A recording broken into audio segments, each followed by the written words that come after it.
महबूब खान साहब सर से है।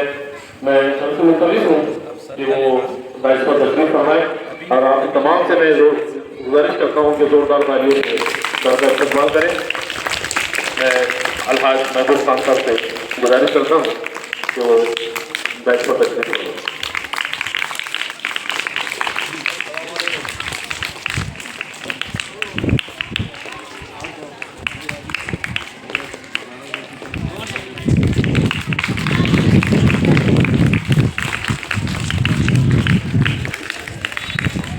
आपको बताते हुए मुझे बड़ी मसरत हो रही है कि आपके सामने जो बुजुर्ग शख्सियत मौजूद है, इन्होंने देवलघाट जिला परिषद हाई स्कूल